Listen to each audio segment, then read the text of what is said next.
ആതുര ശുശ്രൂഷയ്ക്ക് ഏറെ പ്രാധാന്യം നൽകുന്ന അതിരൂപതയാണ് ചങ്ങനാശ്ശേരി അതിരൂപത.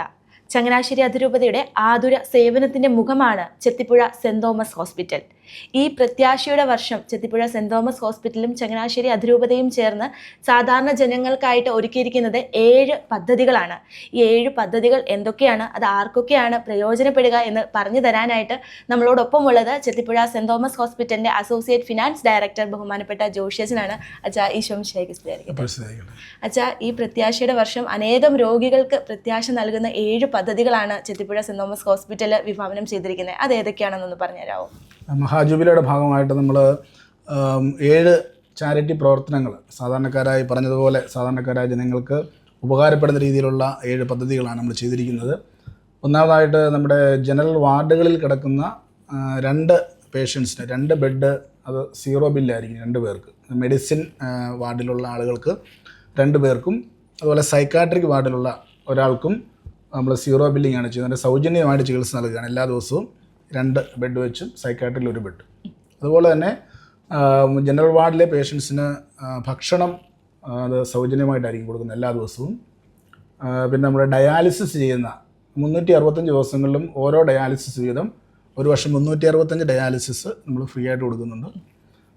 അതോടൊപ്പം തന്നെ നമുക്ക് കാലിൻ്റെ പ്രശ്നമുള്ള വെരിക്കോസ് വെയിൻ രോഗികളായിട്ട് ഒരുപാട് പേര് ബുദ്ധിമുട്ടൊന്നുണ്ട്, പക്ഷേ അതിൻ്റെ ചികിത്സ ചെയ്യാനായിട്ട് സാധിക്കാത്തവരുണ്ട്.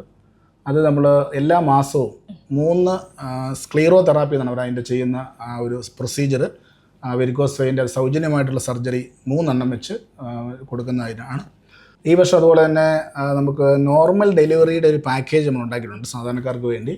അത് വെറും 14,000 രൂപ വരുന്ന ഒരു പാക്കേജാണ് നോർമൽ ഡെലിവറിക്ക് വേണ്ടി തയ്യാറാക്കിയിരിക്കുന്നത്. അതുപോലൊപ്പം തന്നെ നമുക്ക് നമ്മുടെ ചങ്ങനാശ്ശേരി അതിരൂപതക്കാരെ ആളുകൾക്ക് ഒരു 4ാമത്തെ ഡെലിവറി അത് പൂർണ്ണമായിട്ടും സൗജന്യമായിട്ടാണ് നമ്മൾ ചെയ്യാനായിട്ട് ഉദ്ദേശിച്ചിരിക്കുന്നത്. അങ്ങനെയാണ് 7 പദ്ധതികൾ നമ്മൾ ഈ വർഷം വിഭാവനം ചെയ്തിരിക്കുന്നത്. ഒരുപാട് രോഗികൾക്ക് വളരെ ആശ്വാസമാകുന്ന കാര്യമാണ് ഇത്രയും വലിയ പദ്ധതികൾ. കാരണം നമുക്കറിയാം ഒരു ചികിത്സയ്ക്ക് എത്രത്തോളം ചിലവ് വരുമെന്നറിയാം. അത് ഇത്രയും ഫ്രീ ആയിട്ട് നമ്മുടെ ജനങ്ങൾക്ക് വേണ്ടി കൊടുക്കുമ്പോൾ എന്തൊക്കെ ക്രൈറ്റീരിയാസ് ആണ് ഇവർ ഓരോ കാറ്റഗറിയിലും ശ്രദ്ധിക്കേണ്ടത്? ഓരോ രോഗികൾ വരുമ്പോൾ അവരെന്തൊക്കെ കാര്യങ്ങളാണ് ഇതിനായിട്ട് കൊണ്ടുവരേണ്ടത്? നമ്മളിത് പറഞ്ഞതുപോലെ തന്നെ ചാരിറ്റി ചെയ്യുമ്പോൾ അത് അർഹതപ്പെട്ടവരുടെ കരങ്ങളിലേക്ക് എത്തണമെന്നുള്ളതാണ് നമ്മുടെ ആഗ്രഹം. അതുകൊണ്ട് തന്നെ അതിനുവേണ്ടി ചെറിയ ക്രൈറ്റീരിയ നമ്മൾ ഉണ്ടാക്കിയിട്ടുണ്ട്.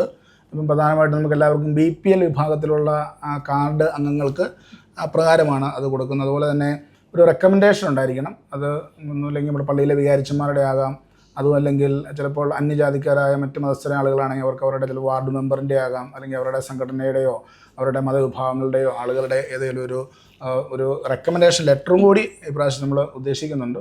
അപ്പോൾ അത് തീർച്ചയായിട്ടും അത് റെസ്ട്രിക്റ്റ് ചെയ്യാൻ വേണ്ടിയല്ല, പക്ഷേ അത് വാങ്ങുന്നത് അത് അർഹതപ്പെട്ടവരായിരിക്കണം എന്നുള്ളൊരു ചിന്തയിലാണ് അങ്ങനെ ചെയ്തിരിക്കുന്നത്. അച്ഛാ, ഇപ്പോൾ പറഞ്ഞു നമ്മൾ ഒരു വർഷം 365 ഡയാലിസിസ് ആണ് ഈ വർഷം നൽകുന്നത്.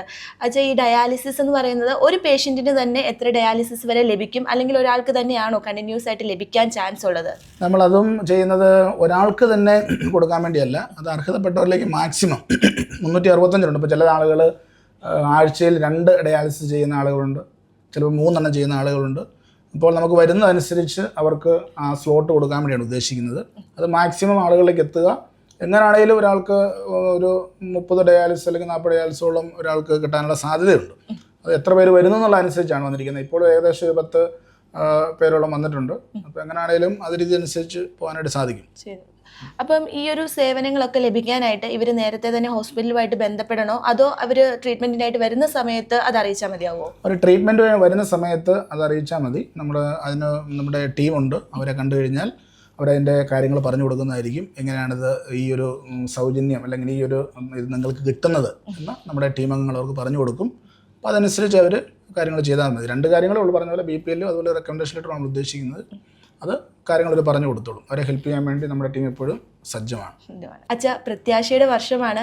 എന്തുകൊണ്ടാണ് നമ്മൾ ഇത്രയും പദ്ധതികൾ, അതും ഈ ഒരു ആതുര ശുശ്രൂഷ രംഗത്ത് നമ്മൾ നടപ്പിലാക്കാമെന്ന് തീരുമാനിച്ചത്? ചെത്തിപ്പുഴ അതിന് മുൻകൈ എടുക്കുകയും ചെയ്തു. എന്തായിരുന്നു ഇങ്ങനെ ഒരു തീരുമാനത്തിനുള്ള കാരണം? തീർച്ചയായിട്ടും ഇത് ഈ വർഷം നമ്മളെ സംബന്ധിച്ചിടത്തോളം വളരെ എനിക്ക് തോന്നുന്നത് ഒത്തിരി പ്രത്യേകതയുള്ള ഒരു വർഷമാണ്. ഇതുപോലത്തെ ഒരു വർഷം വേറെ ഒരു വർഷം ഉണ്ടാവുകയില്ല. കാരണം ഈശോ ജനിച്ചിട്ട് 2025 വർഷങ്ങൾ പൂർത്തിയാകുന്ന ഒരു പദ്ധതിയാണിത്. അപ്പോൾ ഇത് നമുക്ക് തീർച്ചയായിട്ടും ചങ്ങനാശ്ശേരി അതിരൂപതയുടെ അഭിവന്ധ്യ പിതാക്കന്മാരുടെയും അതുപോലെ തന്നെ അവിടുത്തെ ജനറലച്ചന്മാരുടെയും എല്ലാവരുടെയും ആ ഒരു ഇൻവോൾവ്മെൻറ്റ് ഇതിനകത്തുണ്ട് തീർച്ചയായിട്ടും. അതുപോലെ നമ്മുടെ ഡയറക്ടർ അച്ഛൻ ജെയിംസ് അച്ഛനെ, ഇപ്പം ഞങ്ങളുടെ ഇവിടെ മാനവിൻ്റെ ആയിട്ടുള്ള അച്ഛന്മാരെ, അപ്പം ഞങ്ങളുടെ എല്ലാവരുടെയും കൂടെ ഒരു ആഗ്രഹമായിരുന്നു ഈ ഒരു വർഷം അത് പ്രത്യേകതകളുടെ ഒരു വർഷം കൂടിയാണ്. അതുകൊണ്ട് വളരെ പ്രത്യേകതകളുള്ള അതൊക്കെ നമുക്കറിയാം. നമ്മൾ ഒത്തിരി ആഘോഷങ്ങൾ നടത്താറുണ്ട്, പക്ഷേ ആഘോഷങ്ങൾ പലപ്പോഴും അത് സാധാരണക്കാർക്ക് അത് പ്രാപ്യമാകാത്ത ഒരു സ്ഥിതിയാണ് പലപ്പോഴും ഉണ്ടാകുന്നത്.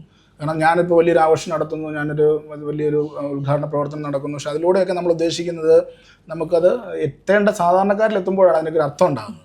ഇപ്പം നമ്മൾ ഈശോയുടെ 2025 ജൂബിലി ആഘോഷിക്കുന്നു എന്ന് പറയുമ്പോൾ അതിലൂടെ ഈശോ വിഭാവനം ചെയ്തത് ഒരു കാരുണ്യമാണ് ഈശോയുടെ ജീവിതത്തിൽ മുഴുവൻ കാണിച്ചിട്ടുള്ളത്, അല്ലേ? കർത്താവ് എപ്പോഴും എല്ലാവരോടും, അപ്പോൾ ഈശോയെക്കുറിച്ച് പറയുന്നത് അവരെക്കുറിച്ച് അവന് അനുകമ്പ തോന്നി എന്നാണ് പറയുന്നത്. അപ്പോൾ അതുകൊണ്ട് ആ ഒരു ഈശോയുടെ ഒരു കമ്പാഷൻ, ആ ഒരു അനുകമ്പ എന്ന് പറയുന്നൊരു കാര്യം, അത് നമ്മൾ വൈദികരായ നമ്മൾ നടത്തുന്ന സ്ഥാപനങ്ങൾ, പ്രത്യേകിച്ച് ചങ്ങനാശ്ശേരി അതിരൂപത വർഷങ്ങളായിട്ട് കാലങ്ങളായിട്ട് ഇതിന് മുൻപന്തിയിൽ നിൽക്കുന്ന അതിരൂപതയാണ്. ഒരുപാട് കെയർ ഹോമുകളെ കാര്യങ്ങളെ ഹോസ്പിറ്റലുകൾ വഴി ഒരുപാട് ചാരിറ്റി പ്രവർത്തനം ചെയ്യുന്ന അതിൽ മുന്നിട്ട് നിൽക്കുന്ന രൂപതയാണ് ചങ്ങനാശ്ശേരി രൂപത.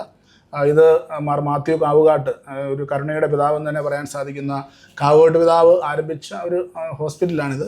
അപ്പോൾ തീർച്ചയായിട്ടും പിതാവ് വിഭാവനം ചെയ്തത്, അഭിനന്ദ കാവുകാട്ട് പിതാവ് വിഭാവനം ചെയ്തത് ഈ ഒരു രീതിയിൽ കാരുണ്യത്തോടെ ആളുകളോട് പെരുമാറി അവർക്ക് കിട്ടുന്ന രീതിയിൽ പോകാൻ വേണ്ടിയാണ് തീർച്ചയായിട്ടും പിതാവ് ഈ ഒരു ആശുപത്രി തുടങ്ങുന്നത്. അത് ഇപ്പോഴും തുടർന്നു വരികയാണ്. ഇപ്പോഴും നമ്മുടെ അഭിനന്ദ തറയിൽ പിതാവ്, തോമസ് തറയിൽ പിതാവിൻ്റെ നേതൃത്വത്തിൽ മുന്നേറുമ്പോൾ അതേ കാരുണ്യത്തിൻ്റെ ലെവലേഷൻ പോലും ഒരു മാറ്റം വരാത്ത രീതിയിൽ അഭിനന്ദ തറയിൽ പിതാവും അതിന് മുൻകൈ എടുത്തുകൊണ്ട് ഞങ്ങൾക്ക് നിർദ്ദേശങ്ങൾ നൽകിക്കൊണ്ട് മുമ്പോട്ട് പോകുന്നു. അതനുസരിച്ച് ബഹുമാനപ്പെട്ട ജെയിംസ് അച്ഛൻ്റെ നേതൃത്വത്തിലുള്ള ഞങ്ങളുടെ ഇവിടുത്തെ ടീം ഞങ്ങളത് കൃത്യമായിട്ട് നിർവഹിച്ചു പോകാനാണ് ആഗ്രഹിക്കുന്നത്. എന്താണെങ്കിലും ഈ പ്രത്യാശയുടെ വർഷം, മഹാജൂബിലിയുടെ വർഷം വളരെ പ്രത്യാശ നൽകുന്ന ഒരു തീരുമാനവുമായിട്ടാണ് ചെത്തിപ്പുഴ സെൻറ് തോമസ് ഹോസ്പിറ്റലിലെ രോഗികളിലേക്ക് എത്തുന്നത്. ജാതി മത ഭേദമന്യേ അനേകം രോഗികൾക്ക് ഉപകാരപ്പെടുന്ന 7 പദ്ധതികളാണ് ചെത്തിപ്പുഴ സെൻറ് തോമസ് ഹോസ്പിറ്റലിൽ വിഭാവനം ചെയ്തിരിക്കുന്നത്. എന്താണെങ്കിലും ഈ ഒരു പദ്ധതിക്കും ഈ ഒരു വർഷത്തെ പ്രവർത്തനങ്ങൾക്കുമെല്ലാം ഹൃദയം നിറഞ്ഞ ആശംസകൾ. Thank you.